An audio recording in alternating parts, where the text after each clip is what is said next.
again, my name is Harvest Keeney, and I am one of CCI's Birth Parent Search Reunion interns for this summer. This is the second part in the webinar series for now. In the previous segment of the series, I introduced our three interviewees, Kelsee, Jen, and Jessie, as they shared their birth search experiences. Today, they will be joining us again to discuss birth searching in terms of acceptance and empowerment through their journey. So let's get into the video. Firstly, if you guys could reintroduce yourselves and briefly touch on the current status of your birth searching process. Hi, I'm Kelsee again. So I'm from Anhui. In my birth family search, I had gotten a response poster from a father that was looking for his lost child and had was able to start speaking to him and his family through WeChat. He has since thus disappeared, and I was talking to the mother who had also, end of last year, had disappeared as well. So that's where I am with mine. Hi, I'm Jen. I'm from Fuzhou, and currently my search is at a standstill. Nothing really came of it after putting ads out and doing the DNA test, so just at a standstill. Hi guys, I'm Jessie again. I'm from Hunan. And so with my story, the wet nurse referred me to a family who believed that they were maybe my biological family. We used a service to get a DNA test to China. We did it. They were not a match. And since then, I haven't really contacted them. I dealt a little bit with their the emotional fallout on WeChat, and then we kind of split paths. I'm still in contact with my wet nurse. I asked her more specifically, or I said Happy New Year, and then I kind of asked her about COVID-19. It sounds like everyone is doing okay. And so right now I'm not really searching, but I would like to find out more about if there's any relationship, whether it be friends or family, with that wet nurse who's still in China. Thank you guys so much for reintroducing yourselves and sharing. Now, if you guys could share a little bit about how you find acceptance and empowerment to continue throughout your daily lives despite not having found a match yet. I think for me, it's just learning. The process itself taught me a lot about who I am and then how I kind of fit in with my surroundings. And a little bit more about the Chinese culture, because it got me more interested in it. I haven't had any real reason to look into being, as far as really understanding Chinese culture, because I grew up in a white town too, and surrounded by predominantly white area, and the topic really never comes up because everyone just knows hey, you're Chinese, you're adopted at the end, but this search has really helped me open my eyes to see that I am a part of another nation. I might not have the same history as everyone else, but I'm still in some fashion connected to that. So for me, it's just kind of one of those things would I like to get reestablished with that family? Yes, of course, but I have to also be realistic, and I can't speak the language, so I can't just go over there and ask them hey, have you seen this person? Do you know about this person? And, the limited amount of resources that I have, it just isn't plausible for me. So it's one of those things, I do have my DNA in a database, so maybe one day, that just small hope, small piece of me is hoping maybe one day someone will pop up, whether it be a cousin or something like that, or maybe the family itself will pop up, or maybe a brother or a sister, someone that shares some type of DNA that's more than just a third distant cousin. So I kind of just do it day by day, and sometimes for me it does come up in my thoughts, and that I went through that process and that it didn't come up with anything. So it's just, again, it's kind of one of those things that it gets easier with time. It's kind of almost like grieving and losing someone again kind of thing. So because of how much I invested in that, and I was really hoping that at least I could get the DNA portion of it. But but that never, unfortunately happened at that point in time. So it's just, giving myself time to accept those emotions too, because again, in its own way, like I said, it is losing something that, could have been something that could connect me back to China in that way. So yeah. Currently for me, therapy has helped a lot. I do go to therapy, and like it helps you like help me address like so much. Like I've been told like how do you like you a baby, like how like why do you have like issues with like abandonment and like trust, and I'm like, but like my therapist has really helped me like tap into my like subconscious and realize like this did happen to me. This was like a traumatic experience for me. Like that's not gonna like, even though I don't remember most of it, like it still is like deep like within my brain and like with like in who I am. And so that's helped me a lot. I agree with like Kelsee, like it's like I just experienced so much grief, like in a sense like I lost like another like life of like who I like could have been, and like where I like where I'd like end up. Like it's crazy like to think about. Like I don't like believe things happen for a reason, but like so I do believe like my life is like by chance. And it's just crazy to think that like I built this entire life of like I go to school, I have this like white family, but like I feel like I'm almost like out of place all the time because like my life could have been so different. So it is like it is grief, like thinking about like parents you might have had and like the family you could have had. So it's definitely like a process, and I don't think like anything's gonna like it's not a goal. I feel like to like be content within myself. I feel like it's like a journey for me. Like it's something I'm always gonna have to like work on. Is like accepting like myself fully, and like even if I like don't end up finding my birth parents, that like I am enough. So I think with this whole journey, kind of like what Jen and Kelsee were saying too, yeah, I mean, identity for anyone is really tough, but when you're kind of proving your Americanness and then you're proving your Chineseness or your American Chineseness at the same time, it gets really messy and complicated and tough. I think what's helped me is just the becoming engaged with the adoptee community.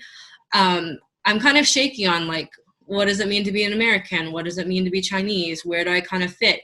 But I think I've found home and empowerment and love in the adoptee community.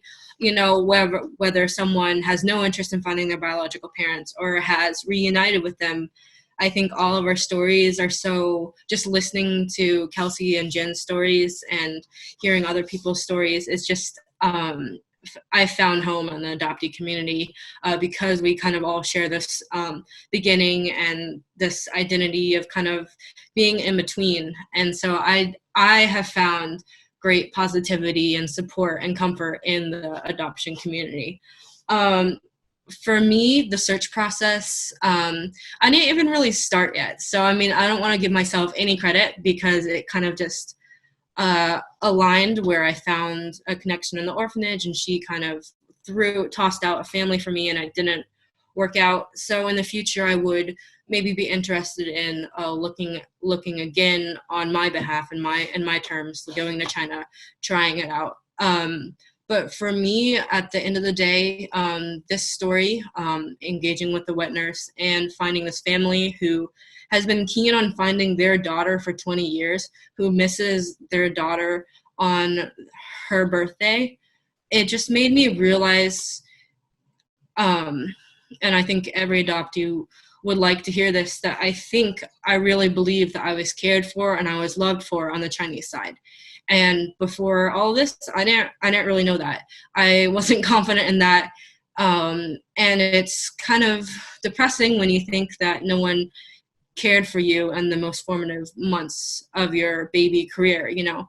But people on the other side, two families, one cares for their daughter deeply still, and one nursed me as a baby. So for me, those two pieces coming together has really made me realize that I was cared for on the other side.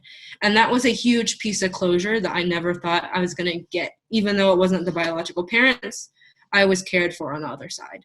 And to me, that means the world. Thank you guys so much for sharing again. And for our final question, what are your hopes for the future in terms of your birth search process?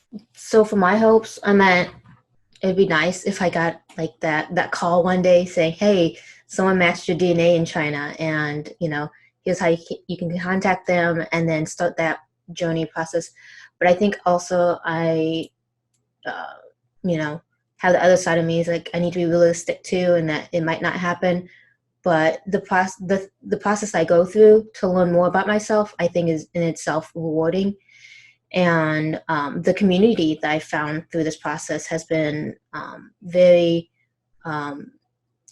instrumental in my growth. So like Jessie had said before, she had started connecting with adoptees, and I've done the exact same thing. And I found other people that have similar questions, stories. We connect online. And having the resource of social media is great because now I can talk to people that aren't in my necessarily close community, but that understand, what I've gone through. Some of them are actually older than I am, which, I'm tend to be trending towards the older adoptees and older individuals. So, when I find those individuals that have been through the adoption process, the older than me, that I can ask them those questions, like, how do you feel when this happens? Or like being in a relationship, like how does that necessarily work with me being adopted from China? And then, I'm married at this point in time and I have a white husband, like how do you deal with that constant, like them not understanding necessarily what it means to be adopted? They just see it's like, well, you're this person. It's like, I don't get why this still matters, but it's also opening my mind to like, okay, that's going to happen. So how do we face that? So yeah, it's just a great opportunity to learn more about yourself in the journeys. I hope that I do like pick up my search and continue and like maybe do like upload my DNA to like my Taproot.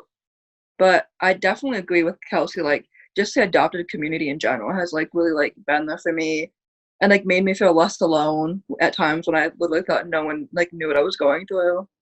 And it's like really comforting to hear stories like Jessie where like there are families in China who miss their like daughters dearly, because I think that's what I struggle with like the most is like, was I ever wanted? Like, did they ever want me? Or was I just like something just to like abandon? That's something, but that like comes with like, I have to like love myself and like look once again, like figure out like who I am and accept who I am.